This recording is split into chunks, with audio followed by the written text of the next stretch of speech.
Imagine waking up one morning to the news that not dozens, not hundreds, but tens of thousands of government jobs are suddenly disappearing across the United States. This isn't just a story in the headlines or a distant policy debate. It's a direct, seismic shockwave hitting real families, real communities, and the very structure of public service that millions of Americans have relied on for generations. Overnight, the world of federal employment, which has seemed stable for decades, is being upended by a single Supreme Court decision, a ruling with the power to reshape the future of the American workforce and redefine the role of government itself for years, possibly decades, to come. For as long as anyone can remember, the size and influence of the federal government have been fiercely debated.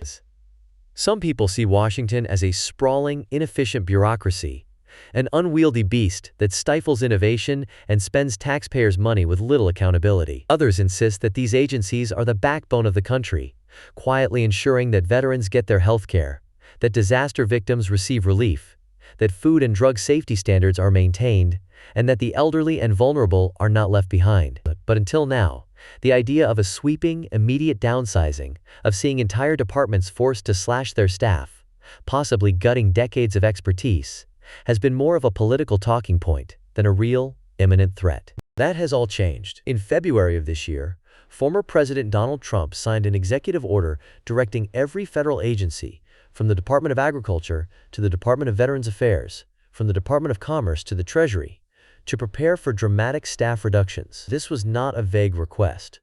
The order set a concrete goal: to eliminate a net total of over 100,000 positions in non-defense agencies. That's more than 7% of the entire non-military federal workforce, a scale of downsizing not seen since the post-World War II demobilization. By March of 2025, the effects were already becoming visible. The federal workforce had shrunk by nearly 24,000 employees compared to just 6 months earlier. The Department of Veterans Affairs, long considered a lifeline for millions of former service members, is now on track to eliminate almost 30,000 jobs by the end of the fiscal year. The Department of Education, which supports everything from Pell Grants to special education programs, is facing the largest proportional reductions in the entire government.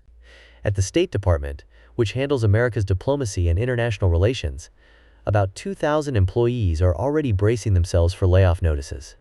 Even NASA, the General Services Administration, and the Small Business Administration are not immune. Each is being asked to operate with significantly fewer staff. And that's just the beginning. A sweeping hiring freeze is now in place at most federal agencies, locking out new talent and making it nearly impossible to fill positions left open by retirements or resignations. This freeze is expected to last until at least the middle of October in 2025.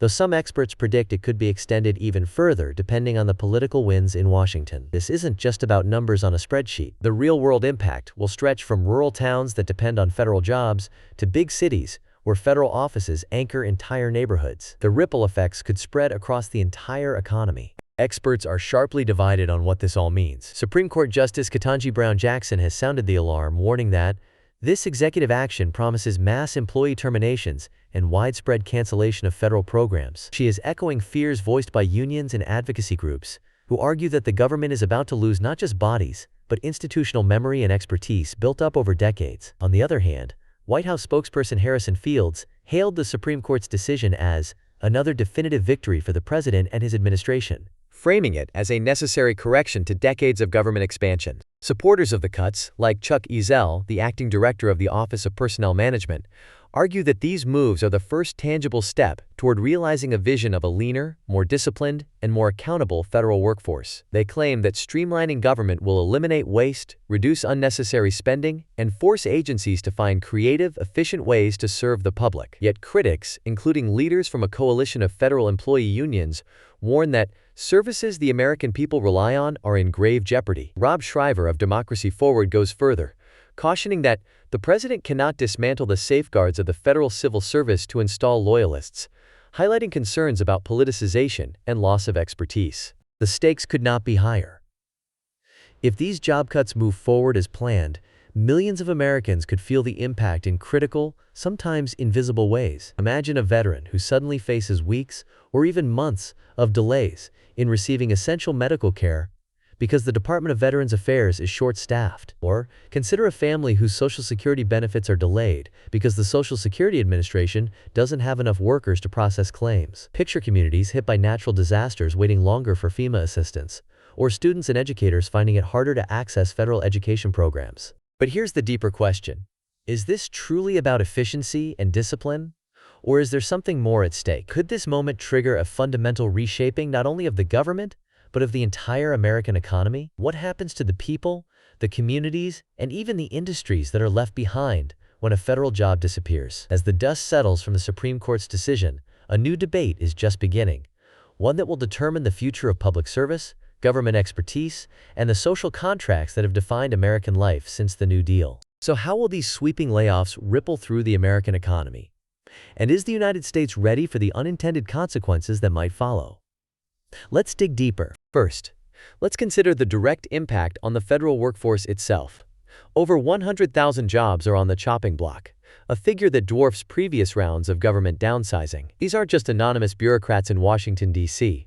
They are nurses at VA hospitals in rural towns, disaster response coordinators in hurricane-prone states, scientists at the EPA monitoring water quality, and education professionals ensuring that children with disabilities get the services they need. The loss of this expertise is not easily or quickly replaced. In fact, studies have shown that when experienced staff leave government service, the cost of recruiting, hiring, and training new employees can be enormous. Worse, the knowledge and relationships built over decades often vanish with them, leading to a loss of continuity that can cripple agencies for years. The economic consequences could be far-reaching. Many federal workers live in small towns and mid-sized cities where their paychecks support local businesses, fund public schools, and even help keep hospitals afloat. When those jobs disappear, the effects can cascade through the entire community. For example, a single VA hospital job lost in a rural county could mean less business for local pharmacies, fewer customers at neighborhood restaurants, and even declining home values, as families are forced to move elsewhere in search of work. Some economists predict a domino effect. As federal spending shrinks, less money circulates in the economy, slowing overall growth and putting additional pressure on already strained social safety nets. But the impact doesn't stop there. The hiring freeze means that even as the current workforce shrinks, agencies will struggle to bring in new talent. This could create a brain drain, where the most skilled and experienced workers retire or leave for the private sector and are not replaced. Over time, this could lead to a hollowing out of expertise in critical areas like cybersecurity, environmental protection, and public health fields, where the federal government has traditionally played a leading role. There are also important shifts in priorities happening beneath the surface. While most agencies are being forced to cut staff, some, like Customs and Border Protection and Immigration and Customs Enforcement, are actually planning to hire new employees. This signals a clear shift in national priorities, with more resources being funneled into border security and immigration enforcement, potentially at the expense of disaster response, transportation security, and other vital services. Meanwhile, agencies like FEMA and the Transportation Security Administration are facing their own reductions, raising questions about America's readiness to handle emergencies and keep transportation systems secure. Legal battles are almost certain to drag on for years. Unions representing federal workers have vowed to challenge the cuts in court, arguing that mass layoffs violate collective bargaining agreements and undermine the merit-based civil service system that has protected federal employees since the Pendleton Act of 1883. The threat of ongoing litigation creates uncertainty not only for agencies, but also for the families who depend on these jobs. In some cases, workers may find themselves in limbo, unsure whether their jobs will be eliminated or restored by a future court ruling. The scale of the changes is so great that some observers are drawing historical parallels to previous eras of government transformation. Think back to the post-Vietnam War drawdown, when the federal government rapidly reduced its military and civilian workforce. Or consider the wave of privatization and deregulation that swept through Washington in the 1980s and 1990s, when agencies like the Civil Aeronautics Board and Interstate Commerce Commission were abolished, and thousands of jobs disappeared virtually overnight. In each case, the long-term consequences were profound, sometimes leading to greater efficiency, but often resulting in the loss of vital oversight and public protections. The current moment is arguably even more consequential. That's because the cuts are happening across so many different agencies at once, with little time for careful planning or transition. The risk is that, in the rush to meet ambitious targets, agencies will be forced to make hasty, poorly considered decisions, eliminating entire programs or functions that, once lost, may be impossible to rebuild.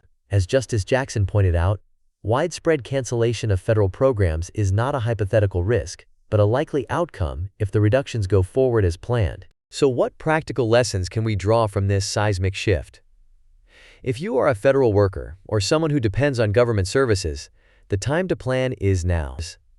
Stay informed, read agency updates, follow union communications, and be proactive in seeking out retraining or redeployment opportunities. If you work in industries that contract with or supply federal agencies, from information technology firms to janitorial services, now is the moment to diversify your client base and prepare for possible slowdowns or contract terminations. For everyone, remember, when government jobs vanish, the ripple effects travel farther and last longer than most people realize.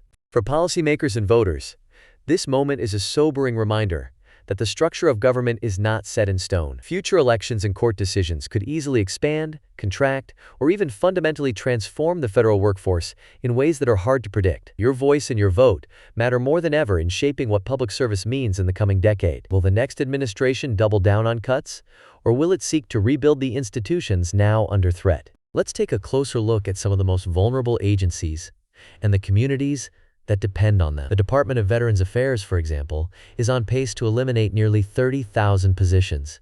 Critics warn that gutting VA's staffing to pre-PACT Act levels will cripple the very system that millions of veterans rely on. The PACT Act, passed in recent years, expanded care for veterans exposed to toxic substances. Rolling back staffing could mean longer wait times, reduced access to benefits, and increased hardship for a population already facing unique health challenges. The Department of Education, facing the deepest cuts in government, may be forced to scale back programs ranging from Pell Grants to special education funding and student loan servicing. For millions of students and families, this could translate into higher costs, less support, and more obstacles on the road to a college degree. In the State Department, about 2,000 employees are awaiting layoff notices. The loss of diplomatic staff could weaken America's global influence at a time when international challenges, from climate change to cybersecurity, require expertise and sustained engagement. Economically, the loss of over 7% of the non-defense federal workforce is not just a government story, it's a Main Street story. In many regions, federal jobs anchor local economies, providing stable employment and supporting everything from grocery stores to real estate markets. When those paychecks disappear, the shockwaves can be immediate and devastating. During the government shutdown of 2018 to 2019, for example, local businesses in Washington, D.C. and surrounding areas reported steep drops in revenue, with some forced to lay off workers or close entirely. Multiply that effect by the scale of the current layoffs, and the potential for broader economic disruption becomes clear. There is also the question of what comes next.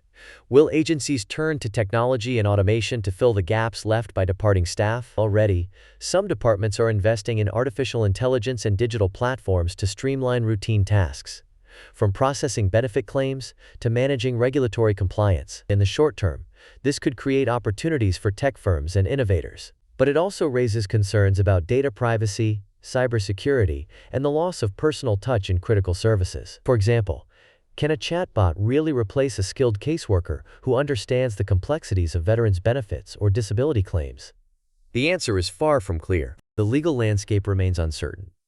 Unions and advocacy groups have vowed to fight the layoffs through every available channel. Lawsuits are already winding their way through federal courts, challenging the executive order on grounds ranging from due process violations to breaches of collective bargaining agreements. The Supreme Court's ruling has given the administration a green light for now, but the final outcome may hinge on future court decisions, legislative changes, or even shifts in public opinion as the consequences of the cuts become more visible. It's also worth noting the broader political context. The mass layoffs are part of a larger initiative known as Project 2025, a conservative blueprint for reshaping the federal government. Supporters argue that dismantling what they see as an unaccountable deep state will return power to elected officials and the American people. Critics counter that the real effect will be to concentrate power in the hands of a few political appointees, erode the merit-based civil service, and undermine the checks and balances that have defined American governance for generations. Looking further ahead, several scenarios could unfold. In one vision, the federal bureaucracy emerges leaner and more efficient, able to do more with less and focused on core functions. In another, the loss of expertise and the erosion of public trust lead to a cycle of dysfunction, with agencies unable to deliver on their mandates and the public left to fend for itself. There is also the risk that, as agencies shrink, private contractors and politically connected firms step in to fill the void, often at higher cost and with less accountability. So what should you do if you're caught up in this moment of uncertainty? For federal employees, now is the time to update your resume, explore retraining programs, and consider options in the private sector or with state and local governments. For families and communities, building support networks and staying connected to local resources will be more important than ever. For those in the private sector, especially small businesses that depend on government contracts, looking for new markets and developing contingency plans could help weather the storm. For leaders in government, the challenge will be to balance the push for efficiency with the need to preserve essential services and protect the most vulnerable. That means investing in workforce development, supporting innovation, and ensuring that the transition is managed with care and transparency. It also means listening to those on the front lines, federal employees who know better than anyone where the real risks and opportunities lie. Finally, there is a silver lining hidden in the turmoil. History shows that moments of disruption can spark innovation and renewal. The mass layoffs could force agencies to modernize outdated systems, embrace new technologies, and rethink how services are delivered. In some cases, the pressure to do more with less could lead to breakthroughs that benefit not just government, but society as a whole. For example, the Social Security Administration's adoption of online services during previous staffing shortages made it easier for millions of Americans to access benefits remotely, a change that has endured long after the crisis passed. But there is also a danger that, without careful planning and sustained investment, the cuts will lead to a long decline in the quality and reliability of public services. Once expertise is lost and programs are dismantled, rebuilding can take years or even decades. The risks are greatest for those who are already most vulnerable: veterans, the elderly, children with disabilities, disaster survivors, and low-income families who rely on government support to make ends meet. So to answer the central question, how will these layoffs reshape America? The truth is that the consequences are likely to be dramatic, far-reaching, and uneven. Some communities may find new efficiencies and opportunities for innovation. Others may struggle as services disappear and expertise evaporates. The loss of institutional memory could haunt agencies for years, undermining the government's ability to respond to new challenges. The broader economy faces real risks, from slower growth to increased inequality. Yet there is also hope. By learning from the past, embracing change, and investing in people and technology, it may be possible to build a government that is both leaner and more responsive to the needs of the American people. The outcome will depend on the choices made in the months and years ahead, by policymakers, by public servants, and by citizens like you. We want to hear from you.